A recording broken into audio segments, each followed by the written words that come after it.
نحمدہ و نصلی علی رسولہ الکریم اما بعد فاعوذ باللہ من الشیطان الرجیم بسم اللہ الرحمن الرحیم۔ حضرات، یہ سورۃ بقرہ کی آیات 74 تا 76 بنی اسرائیل ہی سے اللہ تعالیٰ مخاطب ہے، اور اس قوم کے اندر جو کمزوریاں خامیاں پیدا ہو گئی تھیں ان کا بیان تسلسل سے جاری ہے، اور اسی ضمن میں یہ ایک خامی ہے جس کا ذکر ان آیات میں کیا گیا ہے جو بنی اسرائیل میں پیدا ہوئی، اور یہ بنی اسرائیل کے ساتھ مخصوص نہیں ہے، جیسا کہ میں بار بار کہتا چلا آ رہا ہوں۔ یہ اللہ کا نام لینے والے، وحی کی تعلیم پر عمل پیرا جو اقوام ہیں ان کی مشترک خصوصیات ہیں، بلکہ ساری اقوام ہی میں ان کے دور زوال میں یہ پیدا ہو جاتی ہیں۔ اور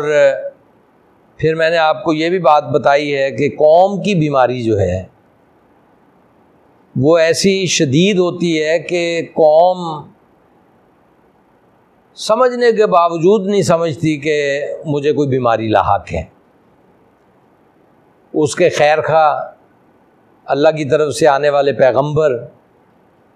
اللہ کا کلام لے کر آتے ہیں اور انہیں سمجھاتے ہیں، لیکن وہ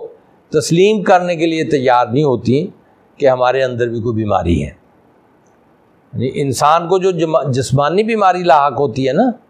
اس میں تو انسان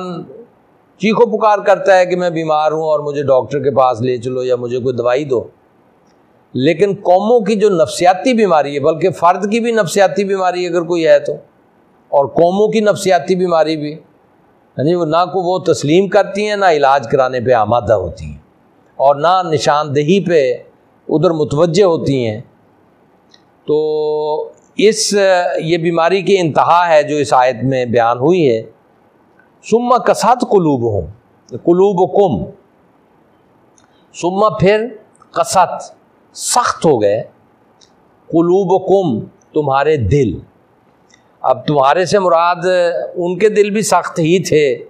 جو عہد نبوی میں مدینے کے اندر یہود رہ رہے تھے، جن کو نبی صلی اللہ علیہ وسلم سے واسطہ پڑا تھا، اور جو حضور صلی اللہ علیہ وسلم کی دعوت کے مخاطب بنے تھے، اور وہ جس قسم کی حرکتیں کر رہے تھے اس کے اندر بھی قساوت قلبی پائی جاتی تھی۔ یہ ایک بیماری ہے، قساوت قلبی، دل کا سخت ہو جانا، یعنی اس کے اندر سے نرمی کا نکل جانا۔ من بعد ذالک، اس کے بعد، فہی کالحجارۃ، پس وہ ہو گئے پتھروں کی مانند، او اشد قسوہ، یا ان سے بھی زیادہ سخت ہو گئے۔ پھر پتھروں کی نرمی بیان فرمائی ہے اللہ تعالیٰ نے کہ وَإِنَّ مِنَ الْحِجَارَةِ لَمَا يَتَفَجَّرُ مِنْهُ الْأَنْهَارُ، یعنی کچھ پتھر تو ایسے ہوتے ہیں جن میں سے نہریں جاری ہو جاتی ہیں، وہ پھٹتے ہیں، ان میں سے پانی بہنا شروع ہو جاتا ہے، اور وہ پتھروں کی علامت ہے، یعنی وہ انسانوں کے لیے اس طرح سے مفید ثابت ہوتے ہیں، انسانوں کے لیے نہیں، حیات کے لیے، یعنی پانی میں حیات ہے، پتھروں میں سے پانی نکلا تو حیات کا سبب بنا، زمین کو سیراب کیا، اس میں سے گھاس نکلا، گھاس جانداروں کی خوراک بنا، تو اور سب پرندوں نے پیا، جانوروں نے پیا، انسان اپنے کام میں لائے، یعنی گویا پتھر سے نکلنے والا پانی حیات کے لیے استعمال ہوا۔ تو کچھ پتھر تو ایسے ہیں، یعنی وہ مفید بن گئے انسانیت کے لیے بھی اور کلی حیات کے لیے بھی۔ وَإِنَّ مِنْهَا لَمَا يَشَقَّقُ فَيَخْرُجُ مِنْهُ الْمَاءُ، ہاں جی، تو کچھ پتھر ایسے ہوتے ہیں کہ جو پھٹ جاتے ہیں، ان میں سے پانی رسنا شروع ہو جاتا ہے۔ ایک تو پانی بہنا بڑی وافر مقدار میں ہے نا، ایک ہے پانی قطرہ قطرہ گرنا، رسنا، وہ بھی بہرحال یہ دوسرے نمبر کے پتھر ہو گئے، ان سے بھی انسانوں کو فائدہ ہوا، اور وہ گویا ان کی نرمی سامنے آ گئی۔ کچھ پتھر ایسے ہوتے ہیں اگلی تیسری بات بھی بتائی کہ وَإِنَّ مِنْهَا لَمَا يَهْبِطُ مِنْ خَشْيَةِ اللَّهِ، کچھ پتھر ایسے ہوتے ہیں جو اللہ کی خشیت سے گر پڑتے ہیں، یعنی گویا وہ بھی اللہ سے متاثر ہوتے ہیں، اللہ کی خشیت ان میں آ جاتی ہے اور وہ اپنی جگہ چھوڑ دیتے ہیں۔ تو یہ پتھروں کی خصوصیت ہو گئی، اور انسانوں کے دل گویا پتھروں سے بھی سخت ہو جاتے ہیں، ان کے اندر کوئی نرمی نہیں آتی، ان کے اندر کوئی خشیت نہیں آتی، ان میں کوئی عاجزی نہیں آتی، اور ان سے کوئی خیر اور بھلائی صادر نہیں ہوتی، تو وہ اس طرح سے پتھر دل ہو جاتے ہیں۔ وَمَا اللَّهُ بِغَافِلٍ عَمَّا تَعْمَلُونَ، اللہ غافل کا معنی بے خبر نہیں ہے، اللہ نے یہ نہیں ہے کہ اللہ کو خبر نہیں، اللہ متوجہ نہیں، اللہ کو غافل ہو گیا ہے ان اعمال سے جو تم کرتے ہو۔ یہ پتھر دل ہو جانا، دلوں کی سختی، یہ بہت بڑی بیماری ہے۔ ہمارے صوفیہ کرام اس کا علاج کرتے ہیں، انا پرستی کا، سخت دلی کا، اور نمود و نمائش کی خواہش، یہ انسانوں کی بیماریاں ہیں، نفسیاتی اور اخلاقی بیماریاں ہیں۔ تو صوفیہ کرام جو ہمارے جنہوں نے اتنی خدمات انجام دیں، تو وہ ان کے پیش نظر فرد کی تربیت بھی رہی ہے، افراد کے اندر اخلاص پیدا کرنا، ان کے دلوں میں نرمی پیدا کرنا، ان کے اخلاق کو پاکیزہ بنانا، اور انہیں ایک کارآمد فرد بنا دینا، جو ان کے اندر شوق پیدا کرنا، ان کے اندر ایک ایسا جذبہ پیدا کر دینا جو انہیں اللہ کی اطاعت پر گامزن رکھے۔ تو یہ بات صوفیہ کے ذریعے سے ہمارے ہاں پیدا ہوئی۔ رسول اللہ صلی اللہ علیہ وسلم تو جامع شخصیت تھی، آپ کی ہستی کے اندر ساری خوبیاں جمع تھیں، اور آپ نے جو افراد تیار کیے صحابہ کرام رضوان اللہ علیہم اجمعین، ان کے اندر بھی جملہ صفات پیدا کر دی، وہ بھی خوبیوں کا مجموعہ تھے۔ تو اس کے بعد پھر ان کے بعد جو دور چلا، اس میں پھر اسپیشلائزیشن کا دور آ گیا، ہر ایک نے اپنا اپنا میدان سنبھال لیا، کسی نے تفسیر، کسی نے حدیث، کسی نے فقہ، اور کسی نے یہ مکارم اخلاق، کسی نے کلام، عقائد کا مضمون، ذات باری تعالیٰ، صفات باری تعالیٰ، اور کسی نے نفسیات۔ تو صوفیہ کرام نے یہ شعبہ سنبھالا، اخلاق کا، تربیت کا، افراد سازی کا، اچھا انسان بنانے کا، انسانوں کے اندر اعلیٰ خوبیاں پیدا کرنے کا۔ تو بنی اسرائیل میں بھی یہ موقع آیا کہ ان کے دل بھی سخت ہو گئے، پتھر کی مانند ہو گئے، اور مسلمانوں میں بھی یہ صورت پیدا ہوئی، ہر قوم میں یہ پیدا ہو جاتی ہے۔ اور جمود اور کساوت قلب بھی یہ لازم و ملزوم ہے، جب انسانی ذہن پر جمود طاری ہوتا ہے تو وہ پھر ان کے اندر سے نرم دلی وہ غائب ہو جاتی ہے، اور اس کی جگہ پہ دل کی سختی آ جاتی ہے۔ بڑی بڑی سخت سزائیں انسانوں نے تجویز کی، اپنے اوپر سختیاں جھیلیں، رہبانیت اختیار کر لی، تو سردیوں کے دنوں میں ایک ٹانگ پر پانی کے اندر کھڑے ہو کے چلہ کشی کی۔ میں اپنے عہد کی مثال دوں تو جیسا کہ ایک بات تو میں نے پہلے کہی کہ انسانی جان کا جو احترام قرآن مجید میں آیا ہے اور عہد نبوی میں بھی موجود تھا اور خلفائے راشدین کے عہد میں بھی رہا، ملوکیت آنے کے بعد وہ انسانی جان کا احترام اس درجے میں ہمارے ہاں نہ رہا، اور انسانی حقوق پامال ہونے پر ہم بحیثیت قوم بے چین اور بے قرار نہیں ہوتے۔ برداشت اتنی پیدا کر دی گئی ہے ہمارے اندر، یا پیدا ہو گئی ہے، یہ انسان ہے، ایک ایسی مخلوق ہے کو اس کے اندر اللہ نے بڑی صلاحیتیں رکھی ہیں، برداشت بھی بڑی رکھی ہے، اور قوت عمل بھی بہت رکھی ہے، جی اگر یہ قوت عمل پہ آئے تو دنیا بدل ڈالے، برداشت کرنے پہ آئے سب کچھ برداشت کر جائے۔ تو قساوت قلبی کا مطلب ایک پہلو جو میں بیان کرنا چاہوں گا دور حاضر میں، کہ عام طور پہ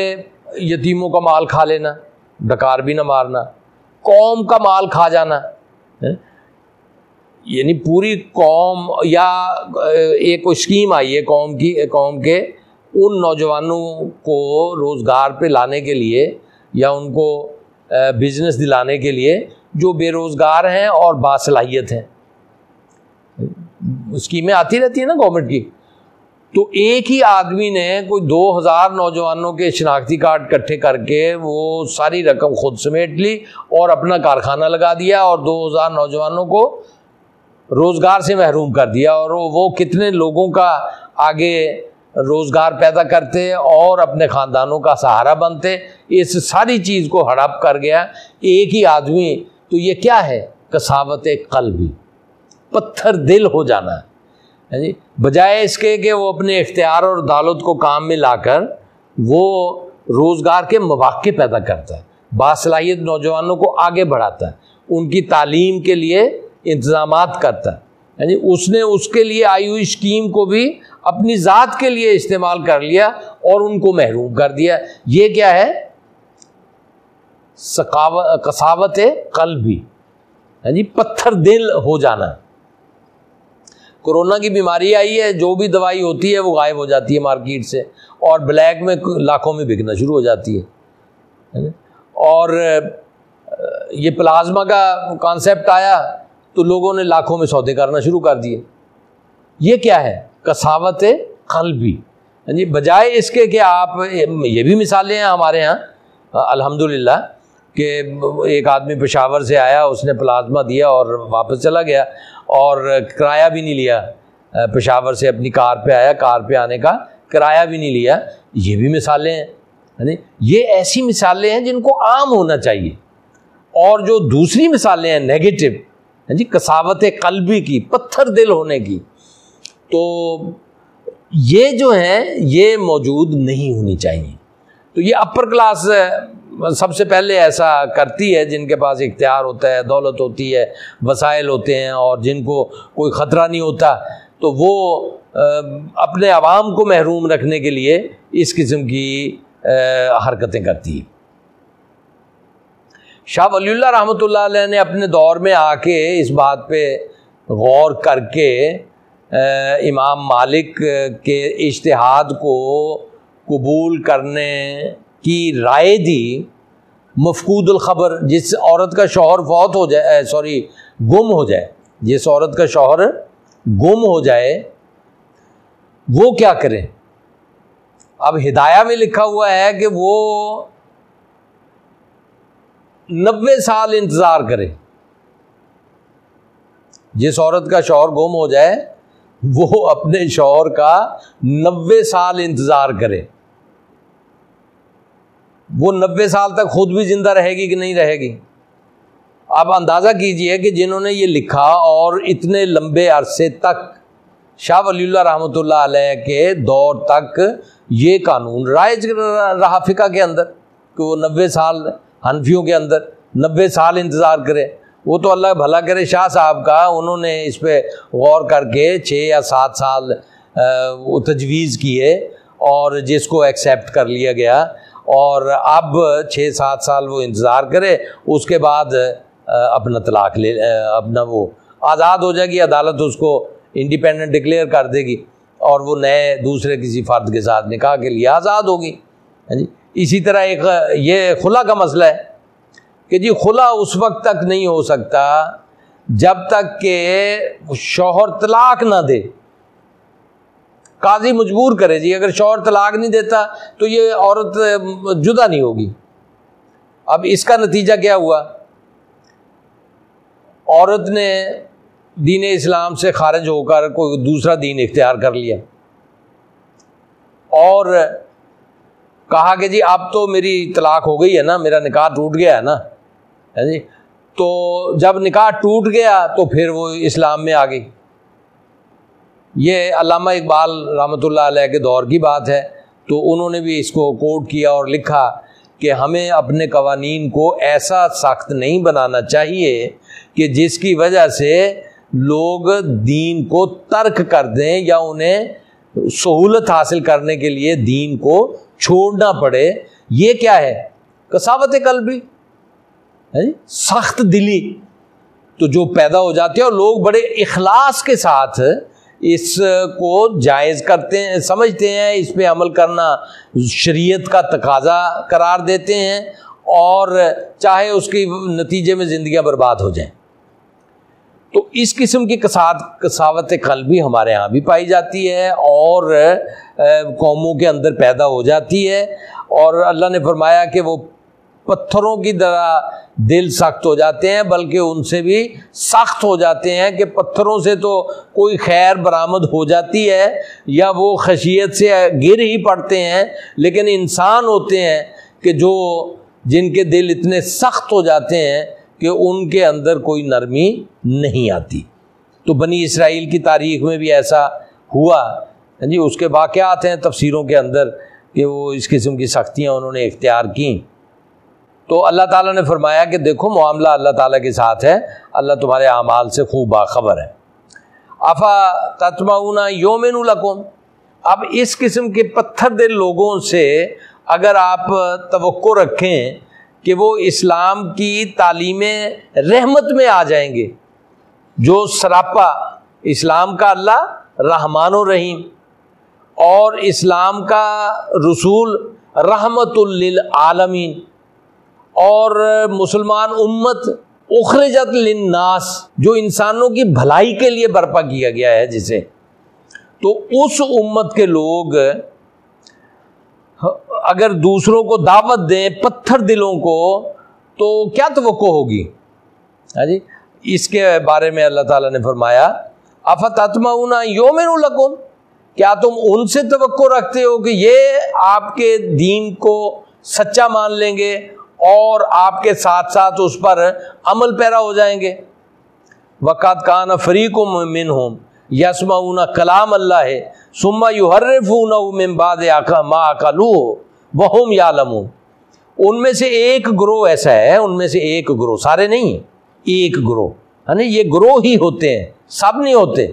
یعنی اس کی تردید کرنے والے بھی ہوتے ہیں، ان کو راہ راست پہ بلانے والے بھی ہوتے ہیں، کچھ خاموش بھی ہوتے ہیں جو اندر ہی اندر کوڑتے رہتے ہیں، ہر قسم کے لوگ سوسائٹی اور سماج کے اندر ہوتے ہیں۔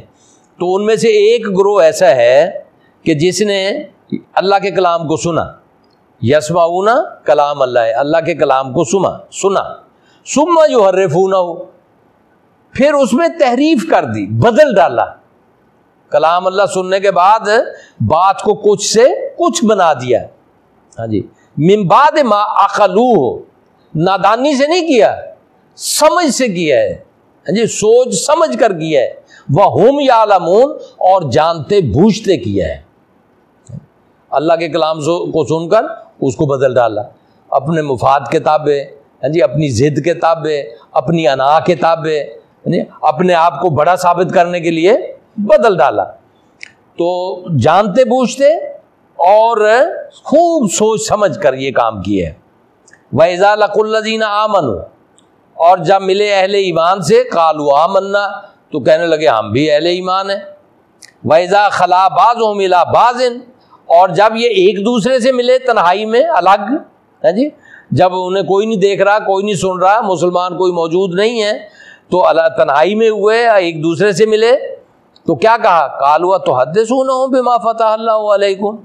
کیا تم ان کو وہ باتیں بتاتے ہو جو اللہ نے تم پر کھولی ہیں؟ ہاں جی، وہ کون سی باتیں تھیں کہ آگے ایک رسول آئے گا اور اس کی یہ تعلیم ہوگی اور وہ اللہ کی طرف دعوت دے گا، ہے نا؟ یہ باتیں اگر ان کی کتاب میں ہیں تو مسلمانوں سے بھی اس کا ذکر کر دیتے ہیں، تو اس پہ کہتے ہیں ان کو یہ بتاتے ہو، یعنی اس درجے میں وہ کالے دل کے لوگ ہیں، اور اپنے عقیدے پہ اس قدر پکے ہیں اور کچھ بھی سننے کو آمادہ نہیں ہیں، اور اپنے لوگوں کو بس جمع رکھنے پہ وہ اکتفا کرنے والے ہیں، جی، تاکہ لیحاجوکم بہ عند ربکم، تاکہ وہ تمہارے رب کے ہاں تم سے جھگڑا کریں، ان کو حجت مل جائے کہ جی یہ لوگ تو جاننے کے باوجود ایمان نہیں لائے تھے، ان کو یہ حجت مل جائے۔ افلا تعقلون، کیا تم عقل سے کام نہیں لیتے ہو؟ اب یہاں پہ پھر عقل سے کام لینے کی بات آ گئی، اوپر بھی عقل سے کام لینے کی بات آئی تھی، وہاں پہ اللہ نے کہا تھا کہ تم عقل سے کام نہیں لیتے ہو۔ یہاں پہ یہ فسادی اور پتھر دل لوگ جنہوں نے اللہ کے کلام میں تحریف کی ہے، جو لوگ یہ کہتے ہیں کہ مسلمانوں سے حق پوشیدہ رہے، جو ان کے ہاں حق پایا جاتا ہے وہ بھی مسلمانوں کو پتہ نہ چل سکے، وہ بھی کہتے ہیں افلا تعقلون، کیا تم عقل سے کام نہیں لیتے؟